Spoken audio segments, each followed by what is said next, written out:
രാജ്യത്തെ നടുക്കിക്കൊണ്ട് തിങ്കളാഴ്ച ഡൽഹി ചെങ്കോട്ടയ്ക്ക് സമീപമുണ്ടായ സ്ഫോടനവുമായി ബന്ധപ്പെട്ട കൂടുതൽ CCTV ദൃശ്യങ്ങൾ പുറത്തുവരുമ്പോൾ സർവത്ര ദുരൂഹത തന്നെയാണ്. സ്ഫോടനത്തിൻ്റെ സ്വഭാവത്തെക്കുറിച്ചോ കാരണത്തെക്കുറിച്ചോ ഔദ്യോഗിക വിശദീകരണം വന്നിട്ടില്ല. ഭീകരബന്ധവും സ്ഥിരീകരിക്കുന്നില്ല. എന്നാൽ ഭീകരതയെ ഉറപ്പിക്കുന്ന റിപ്പോർട്ടുകളാണ് പുറത്തുവരുന്നത്.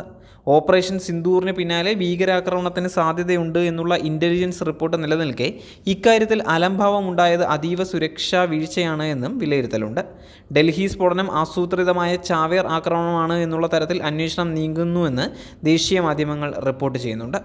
രാജ്യം നടുങ്ങിയ സംഭവത്തിൽ ഡൽഹി പോലീസ് UAPA ചുമത്തി കേസെടുത്തിട്ടുണ്ട്. സ്ഫോടനത്തിൽ ജെയ്ഷെ ഭീകരർ ഉമർ മുഹമ്മദിൻ്റെ ബന്ധം പരിശോധിക്കുന്നുമുണ്ട്. കാറിലുണ്ടായിരുന്ന 3 പേരും ചാവേറുകളാണ് എന്നും കരുതപ്പെടുന്നുണ്ട്. കേസ് അന്വേഷണം NIA ഏറ്റെടുക്കും. ജമ്മു കശ്മീർ ഹരിയാന പോലീസ് കഴിഞ്ഞ ദിവസം സ്ഫോടക വസ്തുക്കളുമായി അറസ്റ്റ് ചെയ്ത ഡോക്ടർമാരുടെ കൂട്ടാളിയാണ് ചെങ്കോട്ടയിൽ സ്ഫോടനം നടത്തിയത് എന്നുള്ള വിവരമാണ് അന്വേഷണ ഉദ്യോഗസ്ഥർ പങ്കുവയ്ക്കുന്നത്.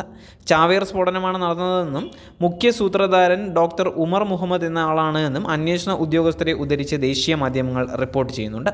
ഉമർ മുഹമ്മദാണ് കാർ ഓടിച്ചിരുന്നത്. ഇയാൾ സ്ഫോടനത്തിൽ കൊല്ലപ്പെട്ടതായാണ് ലഭിക്കുന്ന വിവരം.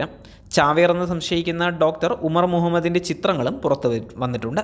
ഹുണ്ടായി i20 കാറാണ് പൊട്ടിത്തെറിച്ചത്. പഴയ ഡൽഹിയിൽ ചെങ്കോട്ട മെട്രോ സ്റ്റേഷൻ 1-ാം നമ്പർ ഗേറ്റിന് സമീപത്തായിരുന്നു സ്ഫോടനം നടന്നത്.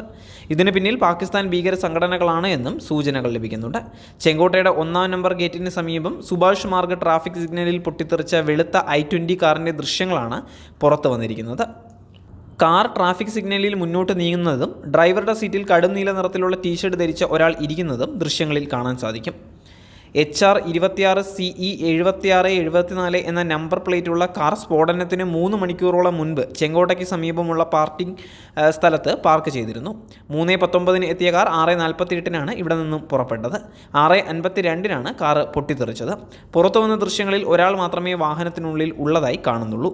സ്ഫോടനമുണ്ടാകുമ്പോൾ കാറിൽ ഒന്നിൽ കൂടുതൽ ആളുകൾ ഉണ്ട് എന്നായിരുന്നു പ്രാഥമിക നിഗമനം. മറ്റാരെങ്കിലും ഈ മണിക്കൂറുകൾക്കുള്ളിൽ കാറിൽ കയറിയോ എന്നതടക്കം കണ്ടെത്താനാണ് നീക്കം. 9 പേർ കൊല്ലപ്പെട്ട സ്ഫോടനത്തിൽ 25-ലേറെ പേർക്ക് പരിക്കേറ്റിരുന്നു. പലരുടെയും നില അതീവ ഗുരുതരമാണ്. മരണസംഖ്യ ഇനിയും കൂടിയേക്കാം.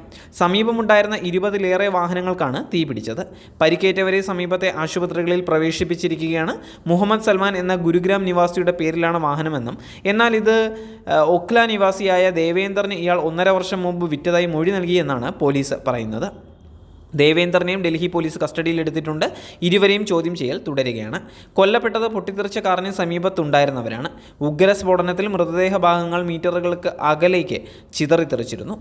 കാറിൻ്റെ ഡോർ തെറിച്ചു വീണത് 50 മീറ്റർ അകലെയാണ്. പൂർണ്ണമായി ചിന്നിച്ചിതറാത്ത മൃതദേഹം മറ്റൊരു കാറിൻ്റെ മുൻഭാഗത്താണ് പതിച്ചത്.